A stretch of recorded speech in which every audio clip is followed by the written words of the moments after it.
The text message glowed on my phone screen. "You're not welcome in our 5-star hotel." I sat in my penthouse office, floor-to-ceiling windows framing the Manhattan skyline, and felt something I hadn't experienced in years. A smile. Not a bitter one. Just amused. My father, Richard Wellington, had finally said out loud what he'd been implying my entire life. I picked up my phone and called security. "This is Nora Wellington, CEO of Luxury Hotels Group. Please revoke the Wellington family's VIP access across all properties, effective immediately. Yes, all 20 locations. Authorization code NW2025 Alpha." I set my phone down and glanced at the clock. 11:47 p.m. Their keycards would stop working at midnight. Hey everyone, I'm Nora. Before I tell you how my parents banned me from their hotel, let me take you back to where this all started. If you enjoy stories about quiet victories and unexpected plot twists, stick around until the end. I promise it'll be worth your time. And hey, if you like what you hear, subscribe and hit that notification bell. Trust me, you won't want to miss what happens next. The Wellington family wasn't always a punchline to me. There was a time when I actually believed I could earn their love.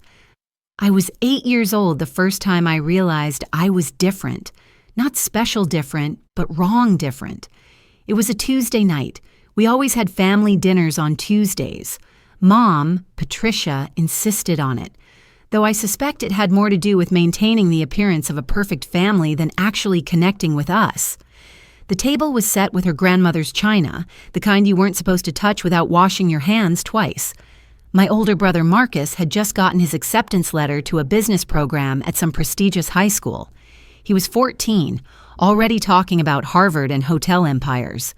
Dad couldn't stop grinning, raising his wine glass every 5 minutes to toast the future of Wellington hotels.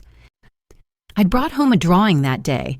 My second-grade teacher had selected it for the school art show, a watercolor of our house with a garden full of flowers I'd imagined into existence. I was so proud. I'd used every color in my set, blending them the way Mrs. Peterson taught us. "Mom, Dad, look!" I held it up during a rare pause in the Marcus celebration.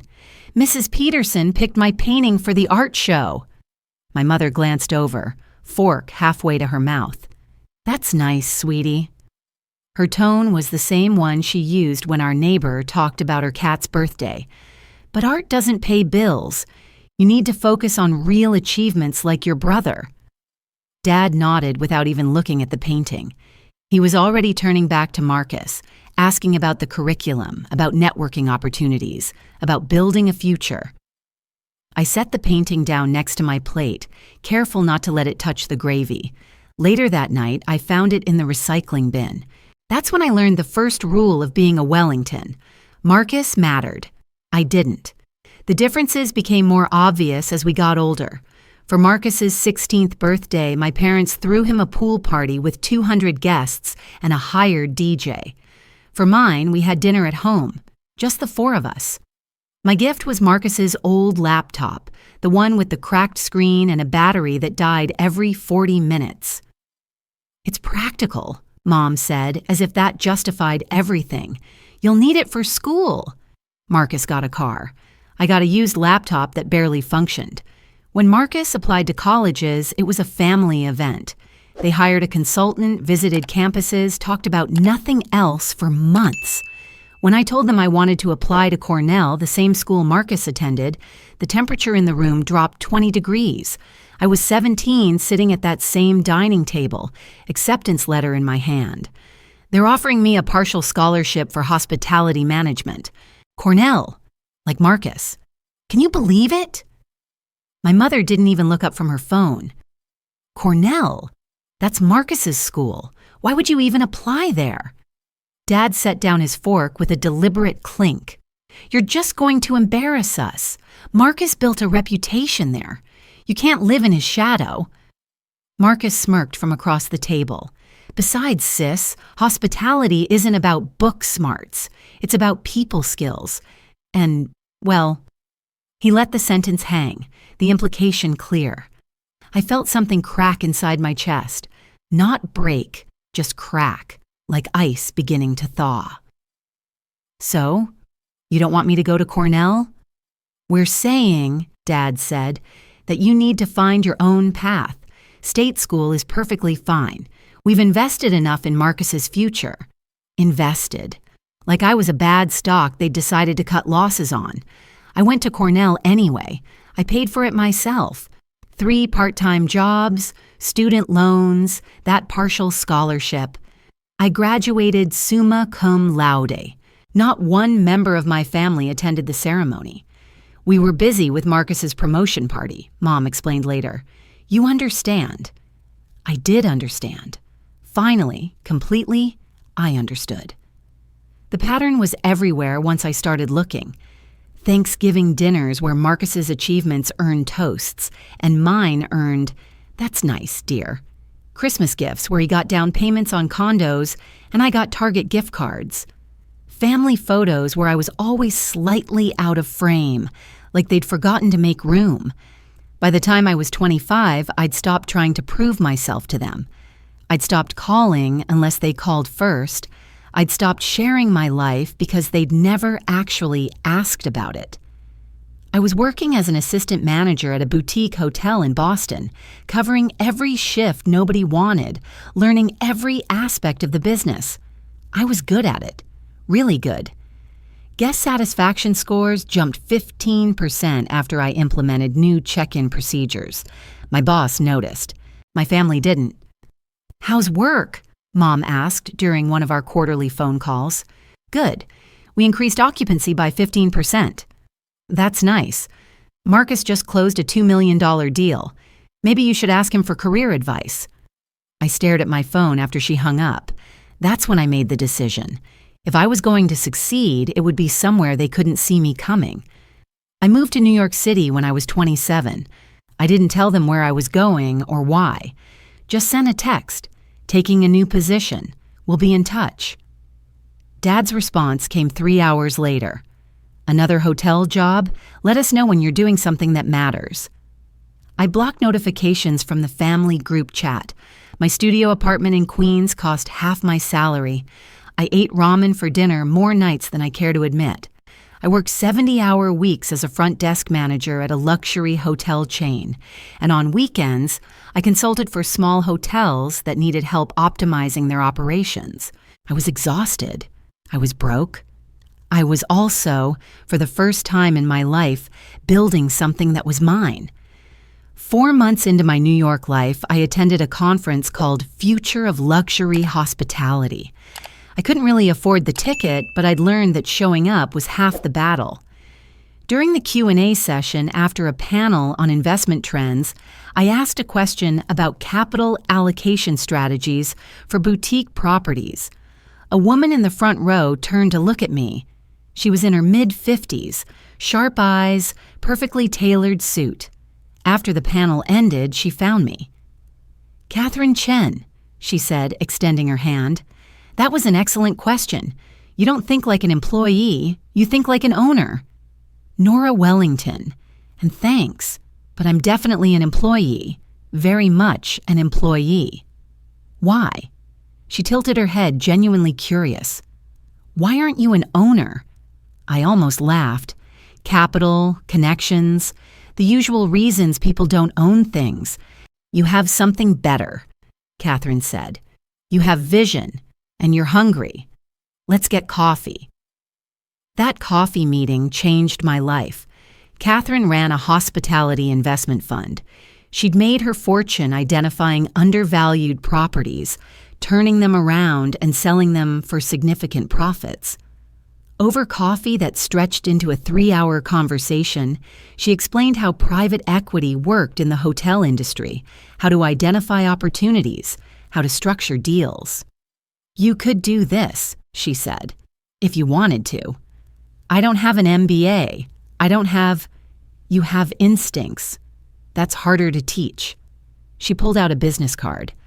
"I'm looking for an analyst. The pay is less than what you're making now, at least initially, but there's equity potential. Think about it."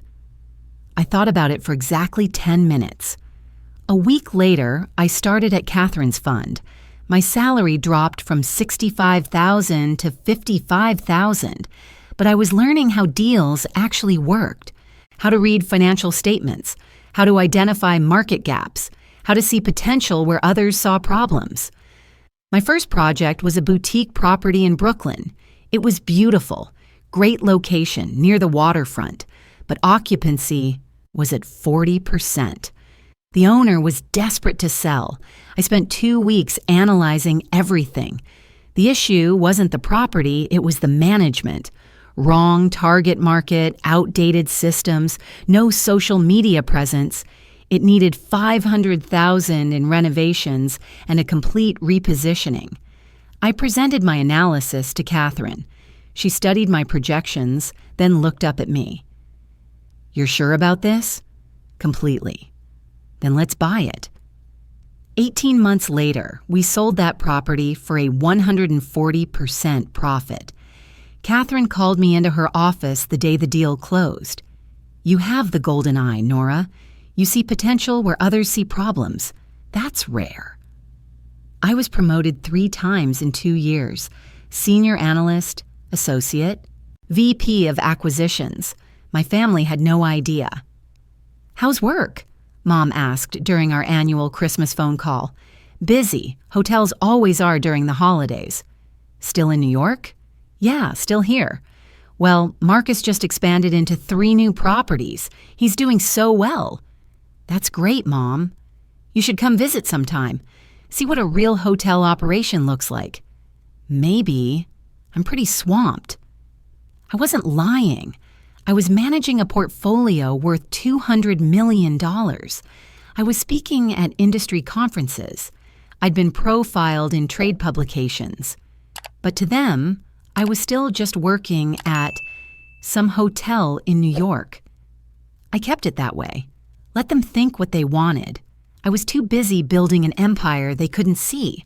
By the time I turned 31, I'd led the acquisition of a 5-property portfolio, boutique hotels across the Northeast. The deal was worth $45 million. My role included everything: lead negotiator, due diligence, securing financing. My bonus and equity stake from that deal totaled $380,000. I celebrated by finally buying a decent couch for my apartment and taking myself to a steakhouse where the menu didn't have prices listed. 2 weeks later, Mom called. "Nora, honey, how are you?" "I'm good, Mom. Busy, but good." "Still working at that hotel?" I looked around my apartment at the stack of acquisition documents on my desk, at the industry awards on my shelf. "Yeah, still in hospitality." "That's nice. Listen, Marcus is thinking of starting a consulting business. Maybe you could work for him. He could probably use someone with your experience handling... What is it you do again?" "Front desk." I closed my eyes. "I'll think about it, Mom." "Good. He could really use the help. And it would be nice to have you back in the family business." Back in the family business. As if I'd ever been in it to begin with. After we hung up, I sat in my apartment for a long time, thinking about the version of me they saw versus the version I'd become. They still pictured me in a hotel uniform, checking in guests, carrying luggage. They had no idea I was the one deciding which hotels to buy, which to sell, which to transform. Catherine noticed the shift in my mood at our next meeting. "What's wrong?" "Nothing, just family stuff." She raised an eyebrow. "The family that doesn't know you're a VP at an investment fund? That would be the one. You know you can tell them, right? You've earned the right to correct their assumptions." I shook my head. They wouldn't believe me. And honestly, I like it better this way. They taught me I was invisible. I'm just staying invisible until I decide not to be. 6 months before my father's 65th birthday, Catherine called me into her office with news. A portfolio was coming on the market. Luxury Hotels Group, 20 properties, mid-tier luxury, established presence in major cities. "The founder wants to retire," Catherine explained. "He's looking for the right buyer, someone who understands the brand, who can take it to the next level." I spent 3 days analyzing the portfolio. The properties were undervalued, mismanaged in subtle ways, but the bones were good. Excellent locations, loyal customer base, strong brand recognition. With the right leadership, the portfolio could be worth double its asking price within 5 years. I want it, I told Catherine. It's $380 million, Nora. I know, and I can make it work. I assembled a consortium, Catherine's fund, institutional investors, my own capital. We structured the deal so that I held the controlling interest, 51% through careful financial engineering. 4 months later, the deal closed. At 32 years old, I became the CEO and majority owner of Luxury Hotels Group. My first act was installing a management team I trusted. My second was implementing changes I'd been planning for months: service upgrades, technology integration, brand repositioning. Within 3 months, guest satisfaction scores increased by 25%. Occupancy rates jumped 18%. Industry publications started paying attention. New leadership transforms Luxury Hotels Group. Anonymous CEO behind industry's hottest portfolio. I kept a low profile. Professional photos only, minimal interviews, no social media presence. I wanted the work to speak for itself. Meanwhile, across town, my family was struggling. The Wellington Hotel, my father's single boutique property, was barely maintaining 60% occupancy. The facilities were dated, the competition was fierce, and Dad's ego prevented him from adapting. "We built this on tradition," he told a local business reporter. "We don't chase trends." One of my properties was 5 blocks away, stealing their clientele. They had no idea I owned it. Marcus called me around that time. "Nora, hey, long time." "Hi, Marcus, what's up?" "Just checking in. How's New York treating you?" "Fine. Busy."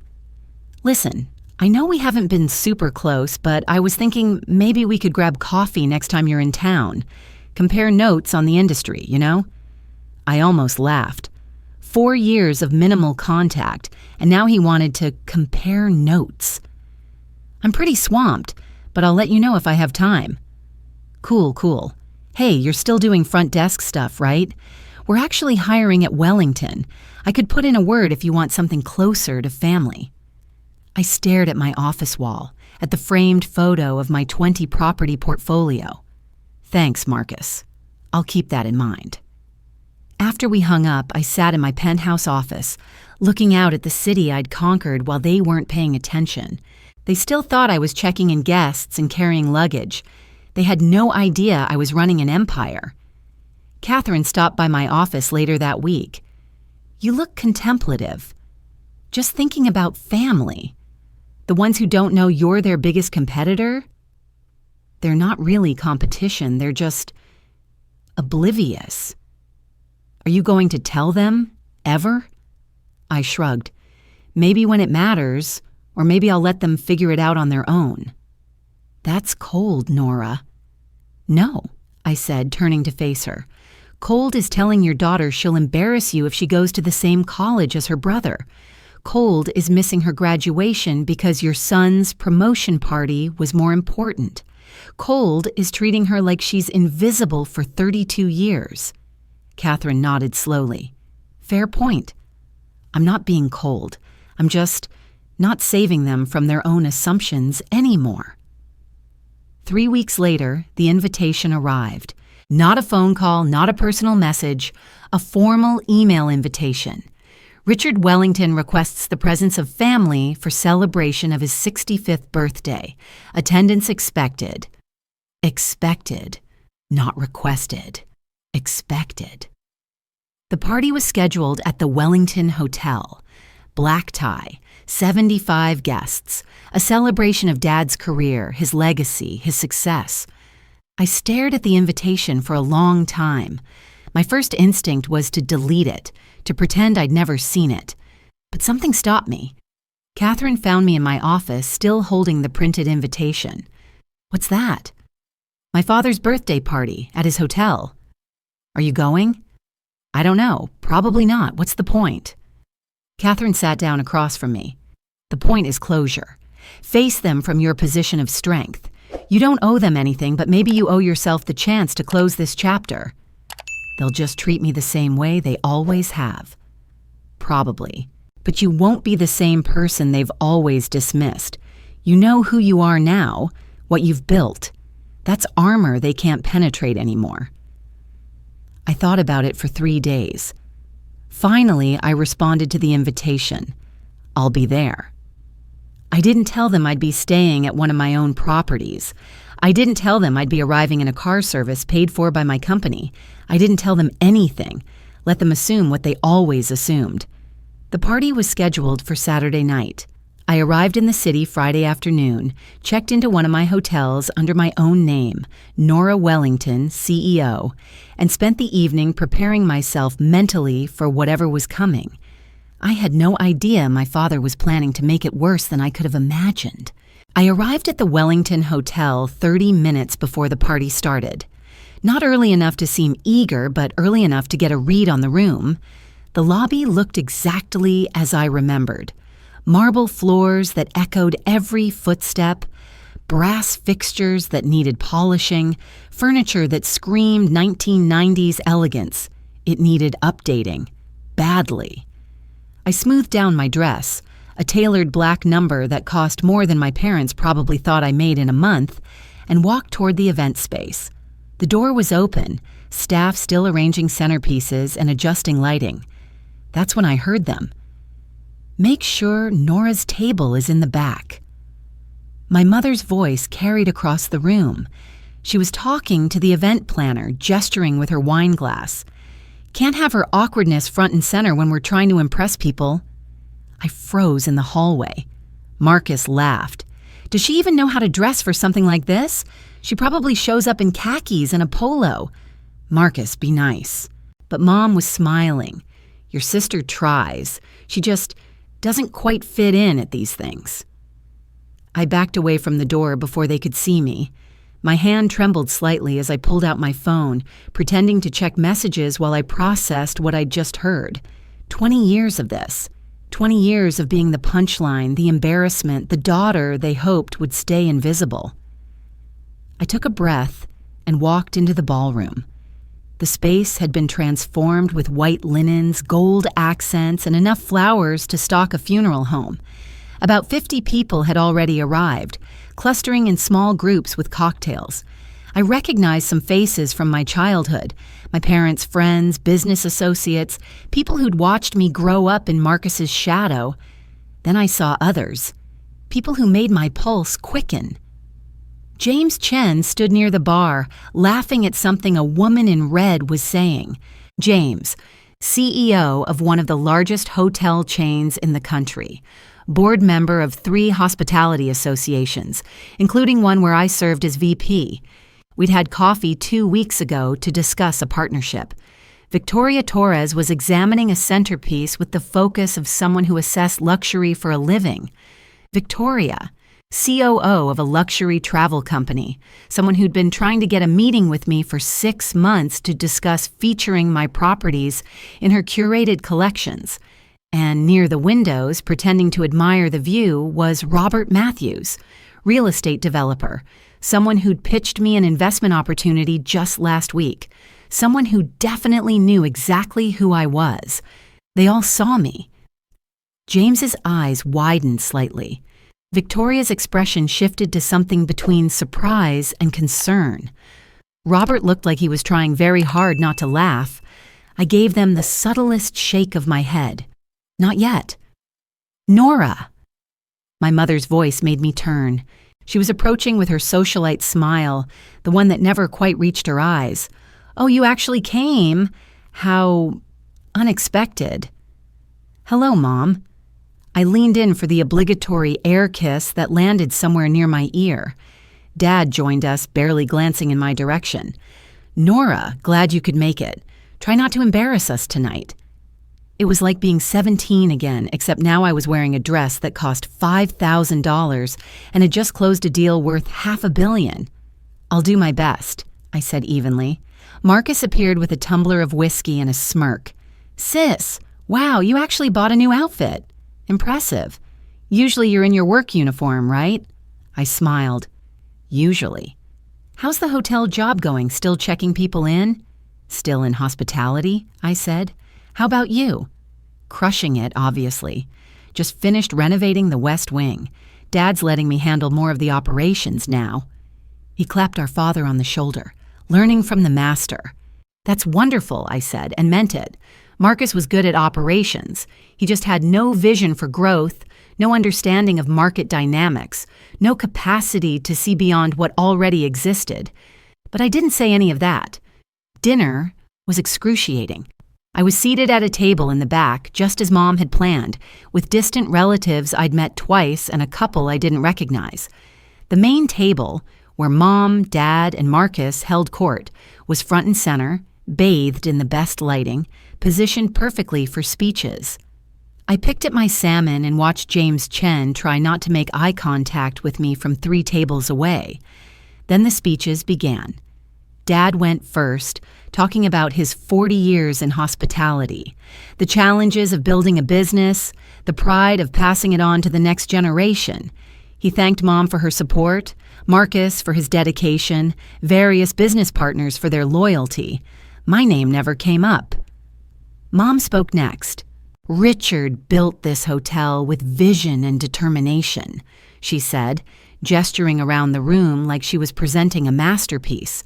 He passed those qualities to our son Marcus, who continues the legacy beautifully. She paused for applause. People clapped.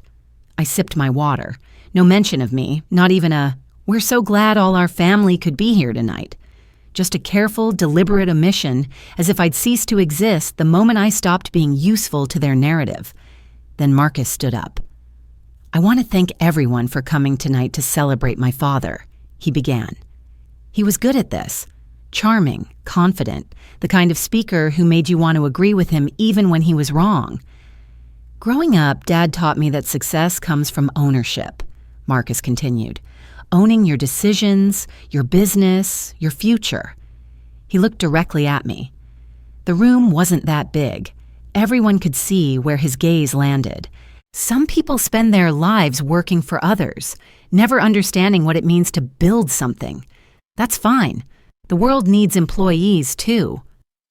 A few people chuckled. My sister Nora, for example, she's been working at hotels in New York for years now. Very cute. But there's a difference between working in a hotel and owning one, right? More laughter, louder this time. I kept my face neutral, my hands steady on my water glass. "I mean, no disrespect, sis," Marcus said, raising his glass toward me. "I'm sure what you do is important. Checking people in, making sure they have enough towels. That stuff matters." The table next to mine was trying not to stare. I could feel their pity radiating across the space between us. "But here's to the people who build empires," Marcus finished. "To Dad, who taught me everything, and to carrying on the Wellington legacy the right way." Everyone drank. Everyone clapped.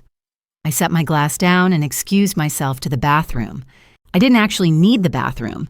I needed 30 seconds where I wasn't performing calm, where I could let my hands shake and my jaw unclench and my eyes sting without anyone watching. The bathroom was all gold fixtures and marble, trying too hard like everything else in this hotel.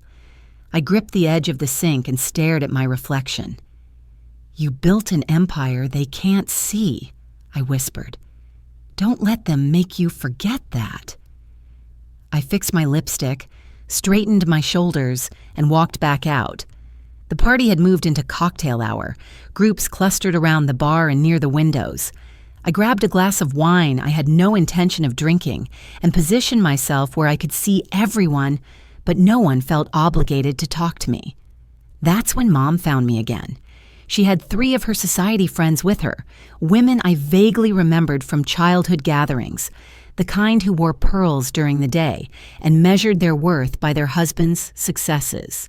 "Oh, yes, that's my younger daughter," Mom was saying, her voice deliberately loud. "She works at some hotel in New York, front desk, I think, or maybe housekeeping management." One of the friends, Margaret something, looked at me with sympathy. "Oh, hospitality's a nice field." "Well, it's not quite the same as owning a hotel like we do," Mom said, "but we're proud she found something." I turned to face them fully. Mom's eyes flickered with something, surprise that I'd actually acknowledged them, maybe, or annoyance that I wasn't scurrying away in embarrassment. "Actually, Nora," Mom continued, emboldened by her audience, "since you're here, maybe you can give Marcus some tips on managing front desk staff. That's your expertise, right? The operational side?" "Sure," I said quietly. "If he ever wants to learn how to actually run a profitable property, he knows where to find me." Mom's smile tightened. "Well, that's very generous of you." She turned back to her friends. "Nora's always been very earnest about her little job." I smiled and walked away before I said something I'd regret. I was standing near the windows, watching the city lights, when Dad appeared at my elbow. "Listen," he said without preamble. "This party is for important people. Investors, partners, potential clients. I can't have you here giving the wrong impression." I turned to look at him. "What impression would that be?" "You know what I mean. He gestured vaguely at me. "You're not part of this world. This is serious business, Nora, not some hourly job at a chain hotel." He pulled a business card from his pocket and held it out. "This is a colleague of mine. He owns budget hotels, Motel 6 type places. Maybe he has a position for you, more your level." I stared at the card, then at him. "You're giving me job applications at your birthday party." "I'm trying to help you," he said, irritation creeping into his voice. "You clearly need guidance. This is me being a father." He walked away before I could respond. I stood there, holding a stranger's business card, surrounded by people who thought I was a failure, and felt something settle in my chest. Not anger, not hurt, just clarity. 20 minutes later, my phone buzzed, a text from Dad. "Actually, you should leave. This is our hotel, our event. You're not part of this world. You're not welcome in our 5-star hotel. Go back to New York." I read it twice. Then I typed back, "Understood. Enjoy your evening." I stood there for exactly 3 seconds, thinking about 32 years of dismissal, of comparison, of being treated like a mistake they were too polite to acknowledge. Then I picked up my phone and made a call. "Security? This is Nora Wellington, CEO of Luxury Hotels Group. Please revoke the Wellington family's VIP access across all properties, effective immediately. Yes, all 20 locations. Authorization code NW2025 Alpha." I hung up and checked the time. 11:47 p.m. Their key cards would stop working in 13 minutes. I found James Chen near the bar. "James, lovely seeing you tonight." His eyes were wide. He knew. He absolutely knew what had just happened, what was about to happen. "Ms. Wellington," he said carefully. "Quite an event. Isn't it? Listen, shall we discuss that partnership tomorrow? My office, 10 a.m.? "Absolutely. Looking forward to it." I nodded to Victoria Torres across the room. She raised her glass slightly in acknowledgement, a gesture that could mean nothing or could mean everything. Then I walked out of the Wellington Hotel for what I suspected would be the last time. I slept better that night than I had in months. My phone started ringing at 12:17 a.m. Marcus. I let it go to voicemail, then Dad, then Mom, then Marcus again. I turned off my phone and went back to sleep. The next morning, I woke up to 43 missed calls and 67 text messages. I made coffee before I read any of them. "Marcus, what the hell did you do?" "Marcus, our cards don't work." "Marcus, they're saying you revoked our access." "Marcus, this isn't funny." "Dad, you'll call me immediately." "Dad, Nora." "Mom, I don't know what you think you're doing, but this is incredibly inappropriate." I sipped my coffee and opened my laptop. Emails from my team, reports from last quarter, a market analysis I needed to review. Real work. Important work. My phone rang again. Different number. I answered. Ms. Wellington, this is David Park from the Wellington Hotel front desk. I'm so sorry to bother you, but we have a situation. Go ahead. The Wellington family, your family, they're saying their VIP access was revoked by mistake, but I'm showing an executive override from your office. I just wanted to confirm before... It's not a mistake, David. The access revocation stands. Understood. They're not happy. I imagine not. Is there anything else? No, ma'am, just wanted to confirm. Have a good day. I hung up and went back to my coffee. An hour later, James Chen called. Nora, want to tell me what happened last night? My father told me I wasn't welcome in his hotel. There was a pause. Then, Jesus. Yeah. So you revoked their access to all 20 of your properties. I don't do business with people who don't want to do business with me. That's ice cold. No, James. Ice cold is publicly humiliating your daughter at your birthday party. This is just business. He laughed. Actually laughed. Fair enough. I'll see you tomorrow, 10 a.m. By noon, the industry gossip channels were buzzing. I knew because Victoria Torres texted me, people are talking. The Wellington situation. Is it true you're his daughter? I didn't respond. At 2 p.m., my assistant forwarded me an email. The subject line was Wellington Hotel Payment Inquiry. Apparently, without their VIP status, my parents had been charged full rate for their stay at my property. They were disputing the charge. I sent it back to my assistant. Standard policy applies, no exceptions. At 4 p.m., my phone rang. Unknown number. Against my better judgment, I answered. Nora, Dad's voice. We need to talk. I'm listening. What you did was completely unprofessional, revoking our access over a misunderstanding. A misunderstanding. I was having a stressful night. I didn't mean... You told me I wasn't welcome in your hotel. I respected that. It was just... He stopped. Started again. People are talking, asking questions. What did you tell them? Nothing. Then why are they saying you're some kind of CEO, that you own... He stopped again. That's not true, is it?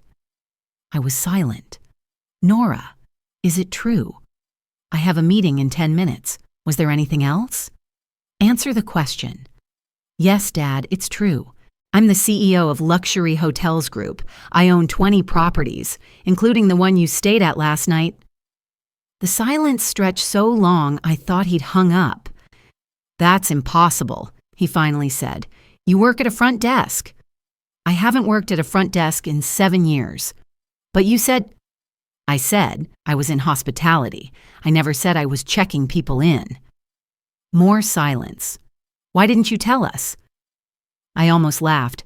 When, Dad? When you told me I'd embarrass you at Cornell? When you skipped my graduation? When you gave me a job application at your birthday party? That's not... We didn't... I have to go. Enjoy your day. I hung up. 3 days later, I was in my office reviewing acquisition targets when my assistant buzzed. Your mother is here. She doesn't have an appointment, but she says it's important.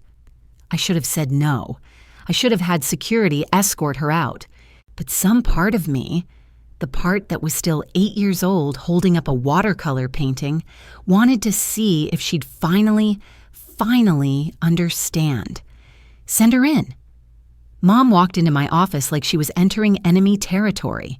Her eyes swept over the space, the floor-to-ceiling windows, the custom furniture, the awards on the shelves, the view that cost more per month than most people's mortgages. So it's true, she said. Hello, Mom. All of this. You really... She gestured around. You really built all this? Yes. She sat down without being invited. Why didn't you tell us? Would you have believed me? She didn't answer. When I told you I got into Cornell, you said I'd embarrass you.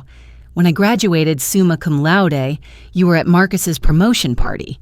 When I got promoted to assistant manager, you told me to ask Marcus for career advice. I kept my voice level. At what point did you give me the impression that my success would matter to you? That's not fair. We were focused on Marcus because he was older. He needed what I didn't. Love, support, basic acknowledgement. Don't be dramatic. I'm not being dramatic, Mom. I'm being accurate. She looked at the awards on my shelf. Hospitality Leadership Award, 40 under 40, Rising Star in Private Equity. She read them like accusations. How long have you had these? Does it matter? Of course it matters. We're your family.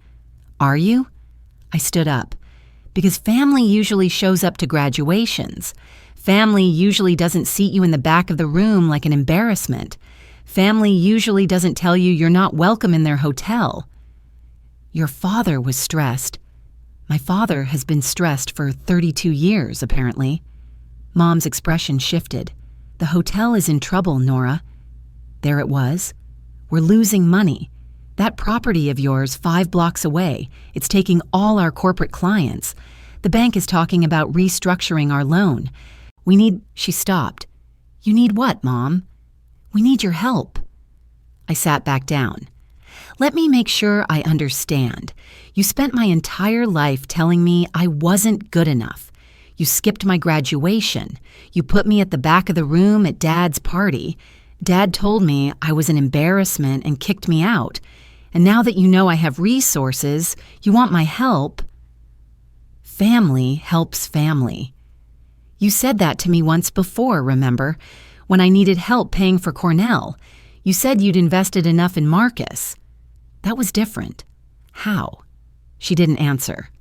I opened my laptop and pulled up a document. This is the market analysis for your property. Occupancy at 58%. Revenue down 18% year over year. You need about $2 million in renovations and a complete rebrand to be competitive. Mom leaned forward. I'm not going to help you. Her face went white. What? You taught me that I had to make it on my own, that I couldn't rely on family support, that success meant doing it yourself. I closed the laptop.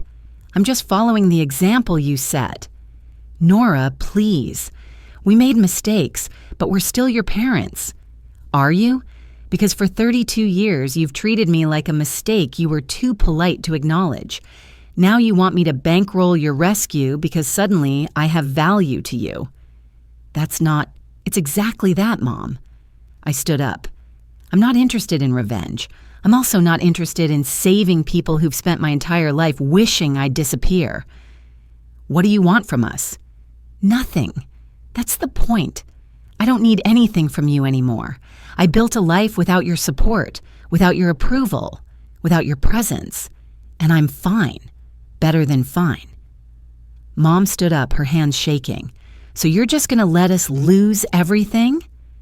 I'm not letting you do anything. Your choices led you here. My choice is to not sacrifice myself to fix them. We're your family. Then why didn't you treat me like family? She had no answer for that. She left my office without another word. That night, I got a text from Marcus. Dad says you refused to help after everything they did for you. I stared at the message for a long time. Then I typed back, after everything they did for me, or after everything they did to me? There's a difference. He didn't respond. 2 weeks later, I was sitting in my apartment, reviewing quarterly reports when my phone rang. Catherine Chen. You okay? She asked. I'm fine. Why? Because the industry is buzzing about the Wellington family drama and you haven't left your office in 3 days. I'm working. You're hiding. I'm not hiding. I'm just processing. Want to talk about it? I set down my pen. They asked for help. Mom came to my office, said the hotel was in trouble, asked me to save them. And you said no. And I said no. Good. Is it? It feels, Nora, listen to me. You don't owe them rescue. You don't owe them your resources. You don't owe them anything except the truth, which you gave them. They're still my parents. They're still the people who told you you'd embarrass them, who skipped your graduation, who kicked you out of their party. You're not being cruel by setting boundaries. You're being healthy. I exhaled. Then why does it feel like I'm the villain? Because we're taught that family deserves infinite chances. That blood matters more than behavior, but that's not true. People earn their place in your life. Your parents didn't earn this. She was right. I knew she was right, but knowing didn't make it feel better. 6 months passed. The Wellington Hotel sold to a competitor. Not to me. I deliberately didn't bid. They moved into a smaller condo. Marcus took a position at another hotel group. They downsized their lives to fit their actual means. I didn't watch them fall. I didn't celebrate their struggles. I just continued building. Luxury Hotels Group expanded to 25 properties. We acquired a boutique resort in California wine country. I hired a team of young managers and made sure to tell them when they did good work. I started a mentorship program for women in hospitality. I remembered what it felt like to be dismissed, to be unseen, and I made sure the people I worked with never felt that way. My family accepted my boundaries eventually. Minimal contact, civil but distant. They sent Christmas cards. I sent them back. We texted on birthdays. We didn't pretend to be close. And honestly, it was better this way. One evening, I was in my apartment looking out at the city when my phone buzzed. A text from Mom. "Thinking of you. Hope you're well." I read it twice. Then I typed back, "Thank you. Hope you are too." No bitterness. No need for more. Catherine stopped by my office that week. "How are you feeling?" "Good, actually. Really good. No regrets." About what? Building a company? Setting boundaries? Refusing to save people who never saved me? Any of it. I thought about it. I regret the years I spent trying to earn love that was never available. But I don't regret walking away. I don't regret building this. I gestured around my office. I don't regret choosing myself. That's growth. That's survival, she smiled. Same thing sometimes. The next day, I was at a construction site, walking through the skeleton of our newest property. The architect was explaining the design for the wellness center, floor-to-ceiling windows, natural light, space designed for healing. "We want this to be a place where people feel seen," I told him, "where they feel valued, where they belong." He nodded, making notes. My phone buzzed. Another text from Mom. "Miss you." I read it, considered it, and typed back, "Miss you too." And I meant it. I missed the idea of parents who saw me, who supported me, who celebrated my success. I missed something I'd never actually had, but I didn't miss the reality of what they'd been, and I wasn't willing to sacrifice my peace for their comfort anymore. Catherine joined me at the site. "Ready for the board meeting?" "Always." We walked toward the car, and I looked back at the building taking shape behind us. Another property, another space I'd created, another piece of an empire I'd built from nothing but determination and refusal to stay invisible. My parents had taught me I didn't matter. I'd spent 32 years proving them wrong, not to them. For them, I realized it would never be enough. I'd proven it to myself, and that was the only audience that mattered. That night, I sat in my office looking out at the city I'd conquered while they weren't watching and felt something I'd never experienced before. Peace. Not happiness. Not victory. Just peace. They'd wanted me to disappear into the background. Instead, I'd become the entire landscape. And the best part? I'd done it for me, not against them. For me. That's how you win. Not by destroying them, by refusing to let them destroy you. I picked up my phone and pulled up my notes app. typed a message I'd never send but needed to write. Some people spend their whole lives seeking approval from those who will never give it. The secret isn't changing their minds. It's changing your life. I looked at the words for a long time. Then I deleted them. I didn't need to write it down. I'd already lived it.